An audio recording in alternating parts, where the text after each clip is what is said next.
We have some breaking news. We will come back to United in a minute. Some breaking news. Nottingham Forest are working on a deal to sign Eddie Nketiah. 25 million, including add-ons, is the opening bid. It's been rejected, but talks continue. Arsenal still pushing for that 30 to 35 million pound. Giuseppe, man like Eddie could be on his way out soon, and Nottingham Forest stepping up and making it happen. Oh, muted. Very nice. No, I'll be honest. Everyone should be unhappy about that, to be honest, because the second he leaves, just know that we're signing a striker. So that should be bad news for everyone else. But thank God, man. We've been waiting. I've had confidence in it anyway. You know what I said, Terry. I think that Arsenal know that someone's going to come in for him. And I think now we'll get the money we want. And this is why Arsenal fans have to be a bit more patient with things. We're not in a position where we have to be worrying and crying about every little thing that a club does. I'm happy, man. And if that's their first initial bid and we've rejected it, that means we're probably going to get the 30 million that we want. Saying we want 30 to 35 million. So I think we'll get that for him. And I think he'll end up going Nottingham Forest now. So that's great news because I really want this Gyökeres guy. We still might not get Gyökeres, but I just think that I want him so bad. So hopefully this can happen. Yeah.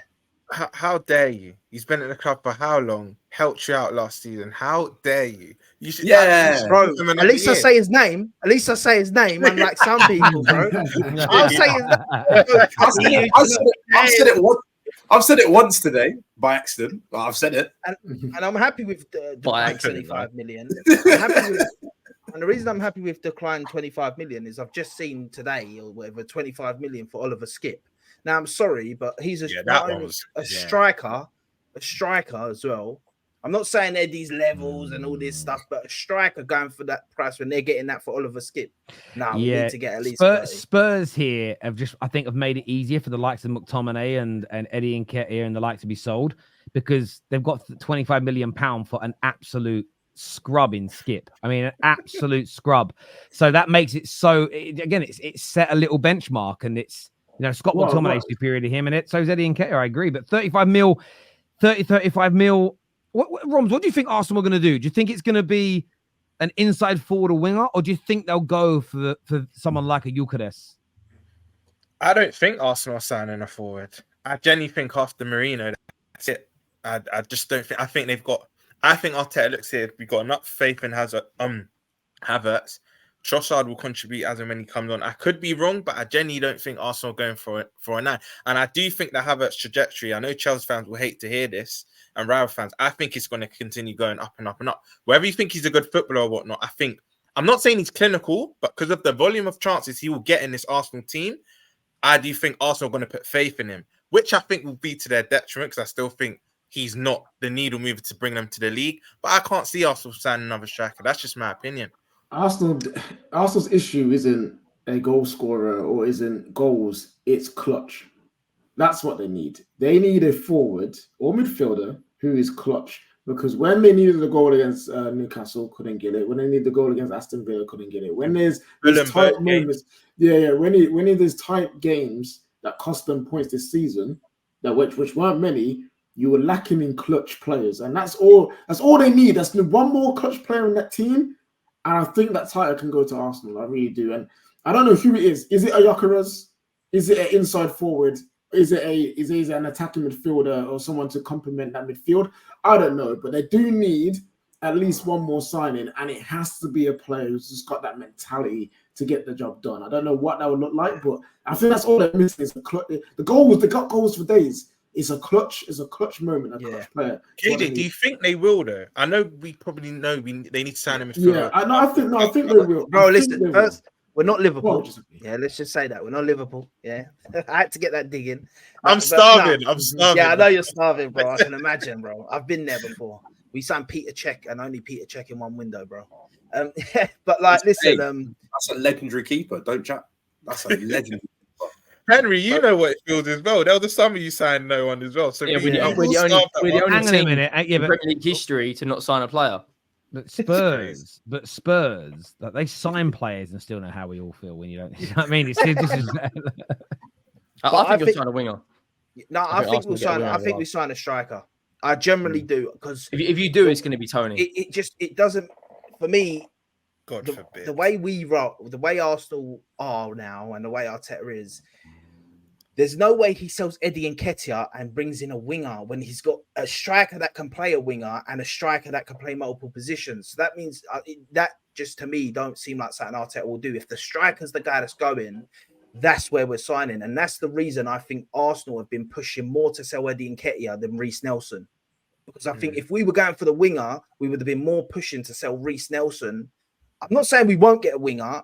Maybe it will. Maybe I'm mistaken. But from how I see it going, I think we're going to get the striker. Not every sale is direct 1-for-1, you know, my boy. Yeah. Like, I think but the fact that Jesus can play right, and hey, listen, Nobbins is not here, but I think there's an argument to say he's a better right winger than he's striker. I think the striker might be the play.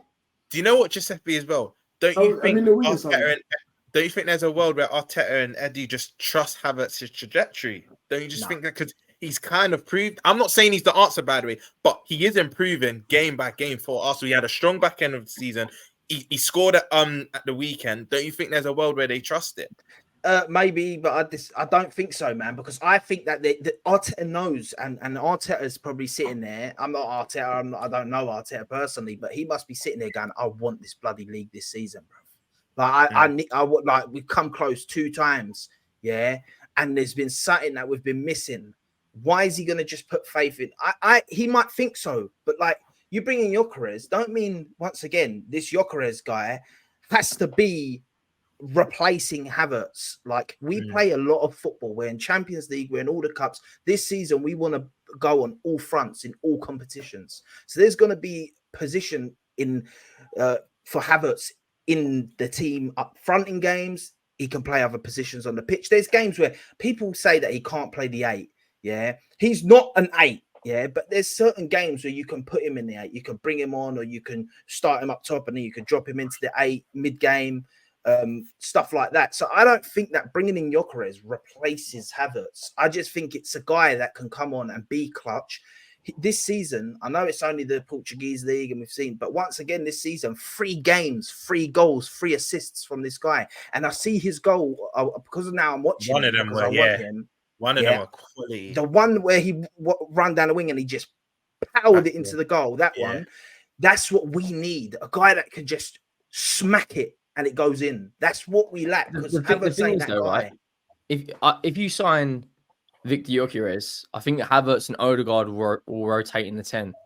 I don't think he'll move into the 8 because you'll have Marino, Jorginho, Partey, and Rice. You can't rotate Odegaard with Havertz, man. That can't be done. Odegaard, you can't, at the same time, you can't every game. We can't expect Odegaard to play 54, 56 games. I think personally, you'll go out and sign a wide player because I think next year the striker will be Benjamin Sesko. That's the one. I don't like as much as Sporting have lowered down the sell-on clause of Coventry.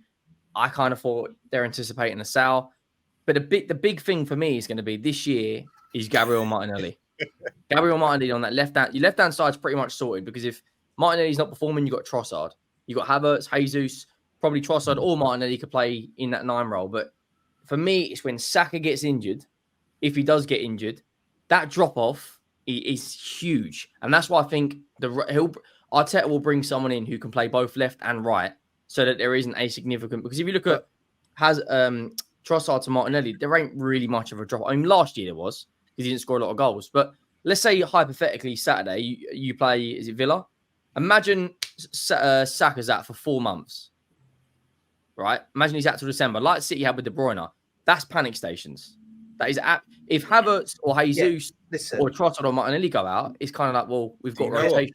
Henry, that is panic settings, but it'll be panic settings for any. It don't matter even if we have a winger because Saka's that guy that even him out for 4 months is going to be a bad one that we can't really replace.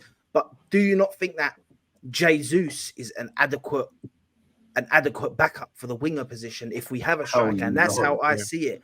And as a winger, yeah. I agree. Yeah, I just David's don't know if he's got laughing. enough goals in David's his locker. laughing. He'd be top 2 wingers in your club, bro. Jesus. No, he He'd be great wouldn't for you. be. Yeah. Josh, no, he You've got wouldn't faith be. in Mudryk. Yeah, No, allow it. no, Yeah. no. But even still, yeah. Mudryk's not top 2. Mudryk ain't even top 2. Bro, Madueke's a better winger than Jesus is. I think that's This Jesus guy is a Wait, fraud. I it think depends that's- what type of winger. If you're gonna go direct Madueke, but output. If Nobbins was here, Nobbins would tell you he had his best season in a City shirt on the right. So Yeah, but that's he's onto something. Nah, sorry, you Jesus- wouldn't Jesus looks wouldn't good, sign nothing. Madueke over Gabriel Jesus. Jesus Or maybe looks good, on nothing. injuries, but not on ability, experience, output. Do you know what? Come on. Something Henry said, right? I disagree. I think if Arsenal don't sign a number 9 this summer, I think they wait for Isak. You remember what Cristiano Ronaldo and Hazard did, where they'll give one more year out of respect. They want to leave the summer before, but they just give that extra year. I think that's what Isak doing with Newcastle this season, regardless of the season Newcastle have. I think if he's available next summer, I think Arsenal go in for him as their number 9 for the next 4 or 5 years going forward. I mean, that could happen. I mean, that only makes. I mean, it holds water. It only makes sense so if they believe that Isak is exponentially better than Victor Gyökeres. If they look at them two and go, they're neck and neck. No, Terry, that's if they don't sign Gyökeres, by the way. If they sign Gyökeres, I don't think they go in. I hear, but you could be right. I mean, they could wait anyway if Isak is seen as the guy and he is exponentially better than Gyökeres.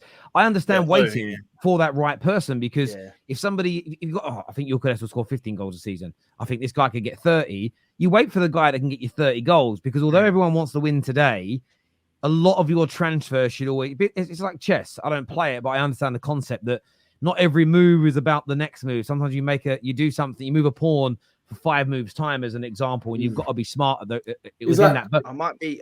Is that 14, by the way, Giuseppe? I know it gets you're tingling right now. Is that 14? You know that's what you want. Yeah, the Henry Regen. That's what he wants. I see. Look at him. You can see his eyes. Isak was always a top choice for me. I said that he's the guy I wanted originally. The only problem with Isak is the injuries as well. He does get the injuries as well. I also think we could sign Gyökeres this summer and then next summer sign Isak, and that would be fine, mate. Because I think Isak can play on the left. That's a bit of a myth. And that. I think, but with Gyökeres, I might be clutching at straws, but Edu come out and said Arsenal fans shouldn't panic by the end of the transfer window, that we'll be happy, which for me is saying we're going to sign an attacker, probably a striker. Now, in the same day that they've submitted a bid, Sporting, for that Barcelona striker, that young guy that they're getting, that they're now getting. We're now selling Nketiah, so I don't know. Maybe it's me clutching at straws and that to think that Gyökeres, and we've been linked with him the whole summer, and it goes quiet, and then some things come out about it, then it goes quiet, and no one else has gone for him. I just feel that's the guy that's going to end up being at Arsenal. I think the only way you sign him is if Nelson goes as well. If you sell Nelson and why? Because it's two players on your. It's not about money, Henry. It's not about money with Arsenal right now. It's about keeping the squad. He's got what, £85 million release clause. That's a lot of money though. We won't pay the release clause. They'll accept less than that. But this is what I'm saying. It's not about money with Arsenal. This is the one thing I think right now that fans are getting mistaken. Arsenal haven't got the money. I think Arsenal have got the money. I think Arsenal are just not wanting to sign players without selling players. I think that's the main thing. Obviously, we saw.